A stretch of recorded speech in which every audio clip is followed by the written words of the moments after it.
এই জিন্দেগি, এই ছেলে পেলেদের আকসারের জীবন 24 ঘন্টা পৃথিবীতে তার একটাই জিনিস, সেটা হলো একটা মোবাইল। এটাই তার মা, এটাই তার বাবা, এটাই তার আত্মীয়, এটাই তার স্বজন। মোবাইলেই হাসে, মোবাইলেই কাঁদে, মোবাইলেই আবেগ, মোবাইলেই অনুভূতি,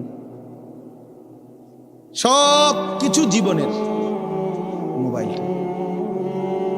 কোত্থেকে আসলো, কে বানাইলো, কে সৃষ্টি করলো, কেন পাঠাইলো, কে আমারে বানাইলো, আমি কোত্থেকে আসলাম, কেন রাত হয়, কেন দিন হয়, আমার কোনো দায়িত্ব আছে কিনা আমার আল্লাহর পক্ষ থেকে, কিচ্ছু কোনো সামান্যতম বুঝ, বুদ্ধি, আকল, দিমাগ কিচ্ছু।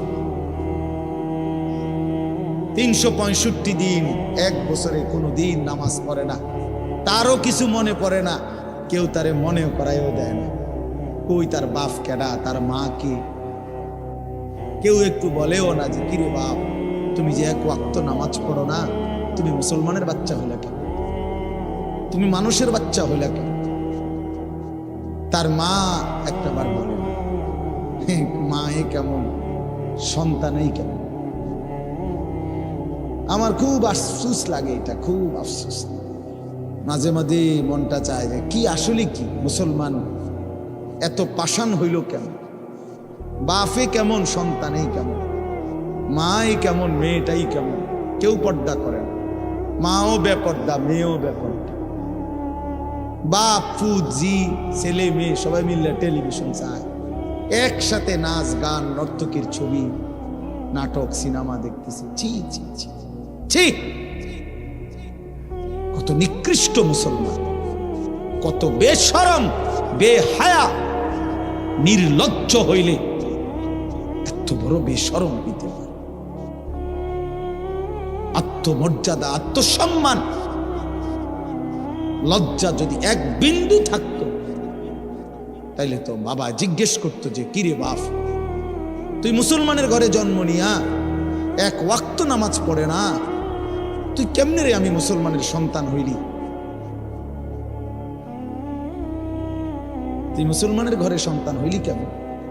আরে এইটা তো আগে বোঝাপড়া করার বিষয় ছিল। তোর বিদেশ, তোর চাকরি, তোর দাখিল, তোর এসএসসি বেড়া, এডি বাদ দে বেড়া, থো বেড়া, এডি পরের কথা বেড়া। আগে তুই মুসলমানের বাচ্চা কিনা আগে এটা বল বেটা। তোর নামাজের বোঝাপড়া কর আগে বেটা। কিসের তোর বিদেশ, আবার কিসের তোর দেশ? তোর চাকরি দিয়ে আমি করব কি, তোর ব্যবসা দিয়ে আমি করবো কি,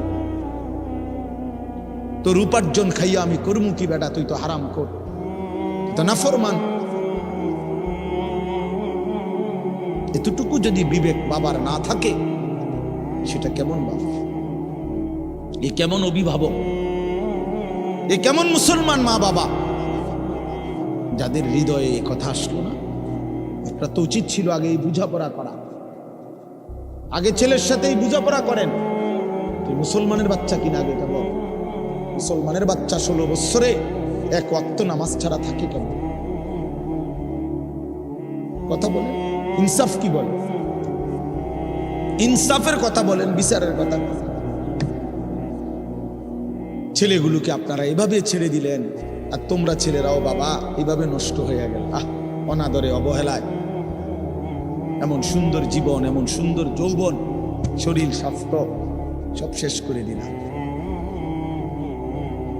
একবারও মনে পড়লো না তোমারও তো শেষ আছে বাপ। রাত যেমন ভোর হয়, দিন যেমন রাত হয়, তোমারও হায়াতও একদিন শেষ হয়।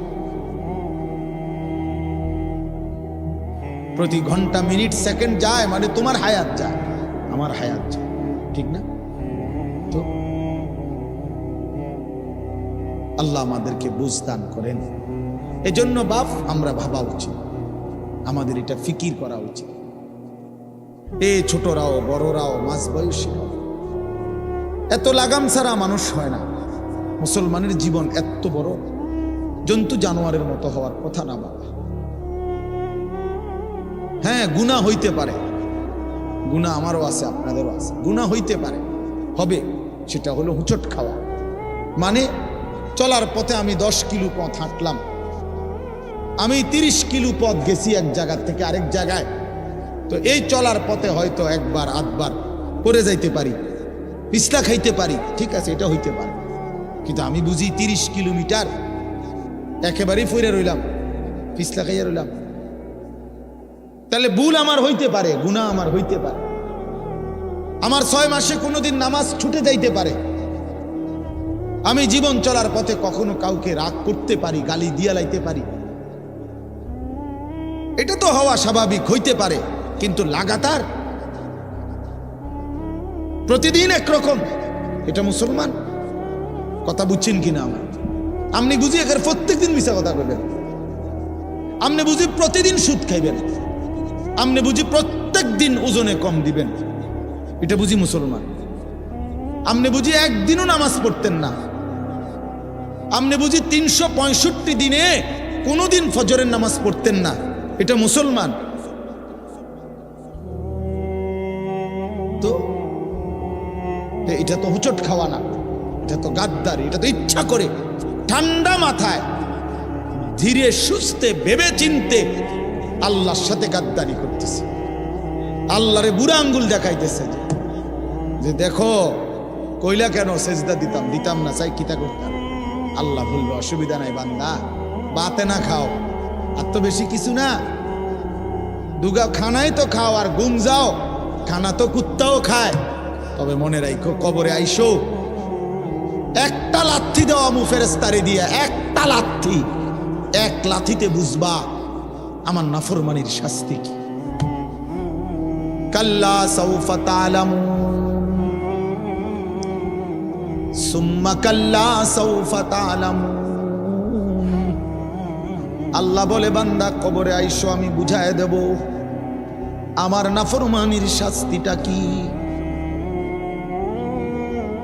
ফেরেশতা 2 কান বরাবর, আল্লাহর নবী বলছেন নাফরমানের কবরে ফেরেশতা ফায়াদরিবু দারবাতান বাইনা উযুনাইহি, 2টা কান বরাবর ঘাড়ের মধ্যে প্রত্যেকটা আঘাত করবে লোহার হাতুড়ি দিয়ে। ফায়াসিহু সাইহাতান, নাফরমান কবরে এত জোরে চিৎকার করবে, ইয়াসমাউহা মান ইয়ালিহি ইল্লা সাকালাইন।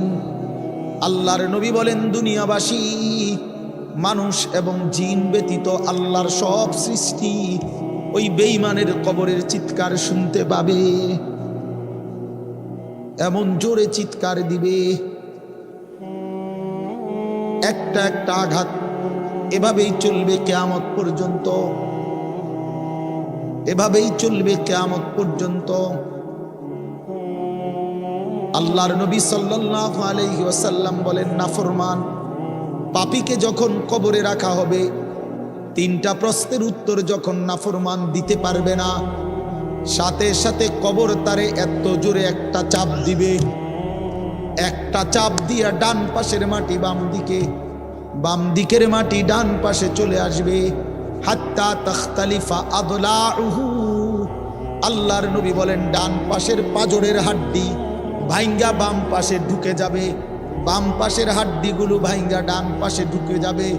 নবীজি দেখায় দিছে হাত্তা তাখতালিফা আদলাউহু, এইভাবে 2 আঙ্গুল একটা যেমন আরেকটার মধ্যে ঢুকে যায়, আল্লাহর নবী বলেন এভাবে পাজরের হাড্ডি একটা আরেকটার মধ্যে ঢুকে যাবে।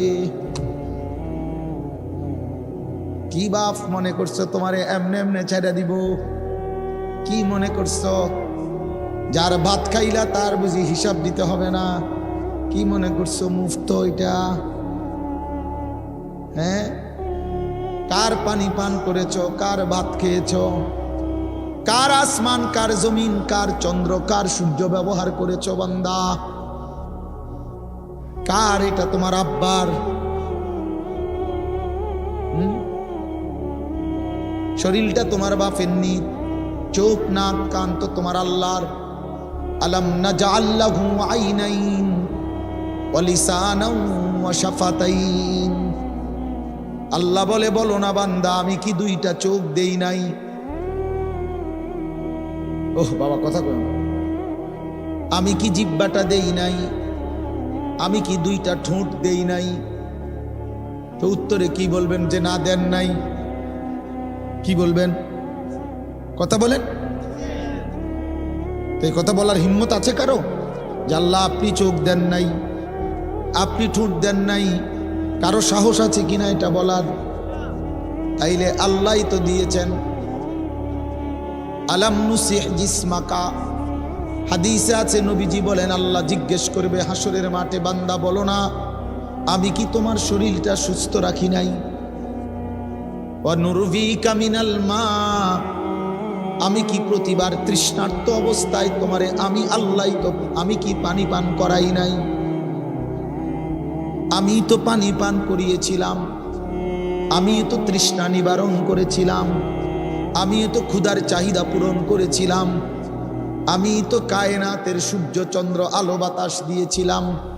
ওয়াজআলনা নাওমাকুম সুবাতা, আল্লাহ বলে সারাদিনের ক্লান্তি দূর করার জন্য রাত্রি গভীরের ঘুম আমি আল্লাহই তো বানিয়েছি। ওয়াজআলনাল লাইলা লিবাসা, অন্ধকার কালো চাদর দিয়ে ঢেকে পৃথিবীটাকে অন্ধকারাচ্ছন্ন করে দিয়েছি আমি আল্লাহই তোমার ঘুমের উপযুক্ত পরিবেশের জন্যে। আবার দিনের বেলা আলোকিত করে দিয়েছি তোমার উপার্জনের সুবিধার জন্যে। রাতে তুমি ঘুমাইবার জন্য অন্ধকার করে দিয়েছি, দিনে তুমি রোজগার করবা এই জন্য আলোকিত করে দিয়েছি। ওয়াজআলনান নাহারা মাআশা, উপার্জনের জন্য দিন বানিয়েছি, ঘুমাইবার জন্য রাত বানিয়েছি। ওয়াজআলনা সিরাজাও ওয়াহাজা, একটা উজ্জ্বল সূর্য আমি আল্লাহই বানিয়েছি। ওয়ানজালনা মিনাল মুসিরাতি মাআন সাজ্জাজা, জমাট বাঁধা মেঘ থেকে আমি আল্লাহ অঝোর ধারায় বৃষ্টি নামিয়েছি। এই জমিনটাকে সিক্ত নরম করেছি, ছোট্ট ছোট্ট ছিদ্র বানিয়েছি। তোমার অনাদরে ফেলে দেওয়া দানা আমি আল্লাহ কুদরতি স্বয়ংক্রিয় মেশিন দিয়ে আমি আল্লাহ জমিনের নিচে আমি নিয়ে এসেছি। কয়দিন পরে আবার আমি আল্লাহ সেই ছোট্ট দানা থেকে নতুন গাছ বের করে দিয়েছি।